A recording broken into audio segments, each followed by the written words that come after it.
बिहार में बदलाव बहुत जरूरी है। व्यवस्था परिवर्तन होना एकदम जरूरी है। क्या तब सुधरती है जब बिहार में शिक्षा हो, चाहे कोई भी समाज में। जब तक वहाँ के बच्चे शिक्षित नहीं होंगे, बेरोजगारों को रोजगार नहीं मिलेगा, वहाँ की महिलाएं सशक्त नहीं होंगी, बुजुर्गों को सम्मान नहीं मिलेगा, तब तक कोई समाज विकसित नहीं कहा जा सकता है। इसी कारण से आज बिहार इतना पिछड़ा हुआ राज्य में घोषित हो गया है, क्योंकि यहाँ इन सभी व्यवस्थाओं को अभी तक के राजनीतिज्ञों ने ध्वस्त कर दिया है। नमस्कार, मैं विनय कुशवाहा। बिहार विधानसभा 2025 की तैयारी के लिए बिहार की सभी पॉलिटिकल पार्टियां सक्रिय हो गई हैं। कुछ दिन पहले बिहार में अमित शाह जी का आगमन होता है। आज कांग्रेस के कदावर नेता राहुल गांधी जी का भी आगमन पटना की धरती पर हो रहा है। कहीं ना कहीं राजनीति का जो दौर है, राजनीति का जो सिलसिला है, काफ़ी बिहार में सक्रियता इन लोगों की बढ़ गई है। इसी में एक जन स्वराज पार्टी भी है और वो भी काफ़ी सक्रिय है। और हमारे साथ हैं डॉक्टर नूतन कुमारी, जो सीपीआई के कदावर नेता थे, प्रोफेसर परमानंद सिंह मदन उनकी पुत्री हैं, जो कि उनके खून में रग रग में राजनीति बसा हुआ है और मढ़ौरा से काफ़ी तैयारी कर रही हैं, काफ़ी सक्रिय हैं। आइए हम बात करते हैं डॉक्टर नूतन कुमारी जी से। डॉक्टर नूतन कुमारी जी का ए न्यूज बिहार में स्वागत है। आपको भी बहुत बहुत धन्यवाद कि आप मेरे विचारों को जानने के लिए मेरे तक आए। मैडम, आप जिस तरह से मढ़ौरा विधानसभा में तैयारी कर रही हैं, क्या आप महसूस कर रहे हैं, क्या वहाँ के लोगों का रुझान आ रहा है? मढ़ौरा विधानसभा में मैं पूरा घूम रही हूँ, नगरा और मढ़ौरा प्रखंड दोनों में।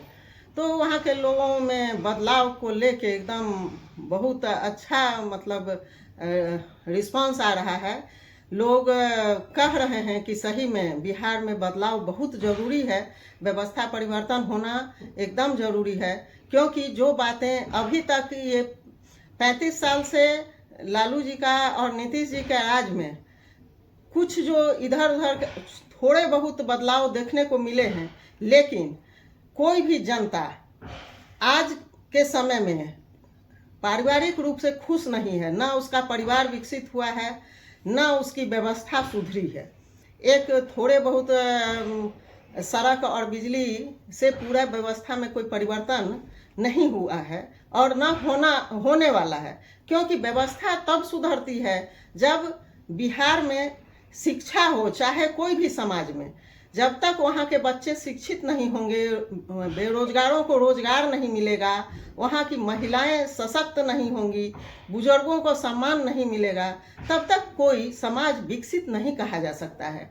इसी कारण से आज बिहार इतना पिछड़ा हुआ राज्य में घोषित हो गया है, क्योंकि यहाँ इन सभी व्यवस्थाओं को अभी तक के राजनीतिज्ञों ने ध्वस्त कर दिया है। बिहार में सत्ता परिवर्तन तो होता है, व्यवस्था परिवर्तन की बातें काफ़ी चल रही है और यह मुख्य रूप से जन स्वराज के द्वारा इसे उठाया जा रहा है। आखिर व्यवस्था परिवर्तन होगा कैसे? सत्ता परिवर्तन तो होगा, व्यवस्था परिवर्तन कैसे होगा? यही बात तो जन स्वराज बता रही है कि जब आप लोग अपने आप में बदलाव करेंगे, जनता जब अपने विचारों में बदलाव करेगी, जनता जब छोटे छोटे लुभावने वादों पर नहीं जाएगी, भीख मांगों की तरह हमें ये चाहिए वो चाहिए, इनका डिमांड जब खत्म होगा, क्योंकि अभी तक के राजनीतिज्ञों ने यहाँ की जनता को अनपढ़ गंवार बनाकर इसीलिए रखा है कि लोग छोटे छोटे लुभावने वादों पर भूल जाए। तो जन स्वराज और मैं, खास करके मैं सभी जनता से ये बताना चाह रही हूँ, उनके हृदय को झकझोरना चाह रही हूँ, उन्हें जागरूक करना चाह रही हूँ और बता रही हूँ कि आपका अधिकार और कर्तव्य क्या है। आपको कैसे किसी जनप्रतिनिधि को किस लिए वोट देना चाहिए, आपका क्या डिमांड होना चाहिए, आपकी मांग क्या होनी चाहिए, तब आपके जीवन में सुधार होगा। एक सड़क और एक फ्लाईओवर बन जाए, एक नली गली बन जाए, थोड़ा बहुत बिजली आ गया, ठीक है, वह भी महंगी हो गई, इन सबों से व्यवस्था परिवर्तन नहीं हो सकता है। लुभावने वादों से सत्ता परिवर्तन हो सकता है। व्यवस्था परिवर्तन कब होगा? जब आपके जीवन में सुधार होगा। तो जन स्वराज आपके जीवन में सुधार लाने की बात कर रहा है, ये है व्यवस्था परिवर्तन। मढ़ौरा में आपका एक चीनी मिल है, उस चीनी मिल की चर्चा हर पॉलिटिकल पार्टियां करती हैं, चाहे वो सत्ता पक्ष हो या विपक्ष हो।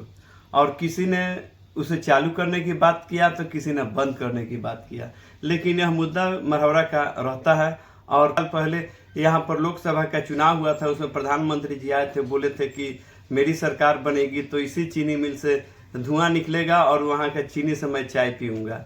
अभी तक चीनी मिल चालू नहीं हुआ।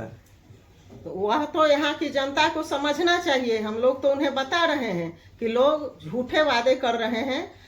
अभी भी इस बार के चुनाव में भी लोग आएंगे और फिर से उसी तरह के वादे करेंगे। अगर आप लोग अभी भी जागरूक नहीं होइएगा तो आपके व्यवस्था में, आपके जीवन में परिवर्तन नहीं होगा। लोग फिर आपसे झूठे वादे करके और आपका वोट लेकर चले जाएंगे। आपके वोटों की कीमत इतनी कम नहीं है कि उन्हें 500 रुपये एक साड़ी कपड़ा और एक पाउच, जो आजकल बिहार को ड्रग एडिक्ट बना के रख दिया गया है, तो उस पर आप लोग बिक जा रहे हैं। तो आप अगर समझ सकते हैं, आप में इतनी क्षमता होनी चाहिए कि आप समझिए कि कौन सच बोल रहा है, कौन झूठ बोल रहा है, कैसे व्यवस्था परिवर्तन होता है। जब कह के गए प्रधानमंत्री और अभी तक नहीं हुआ, और फिर अब चुनाव जब होने वाला है तो उन्हें बिहार दिखाई दे रहा है। तो चाहे वो मोदी जी आए, अमित शाह आएंगे, इसी तरह से झूठे वादे करेंगे, लुभावने ख्वाब दिखाएंगे और आपका जीवन कभी नहीं सुधरेगा। यही मैं उन लोगों को बता रही हूँ।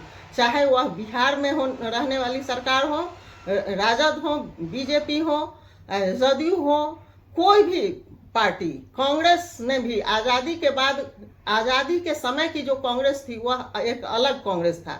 वह आज़ादी के दीवानों का कांग्रेस था। बाद में जब कांग्रेस किसी व्यक्तिगत आदमी का बन गया, उसके बाद से उन्होंने भी अपनी छवि खत्म कर ली है। इसलिए सभी लोगों ने जनता से सिर्फ झूठा वादा करके, जनता को झूठे ख्वाब दिखा के अभी तक ठगा है।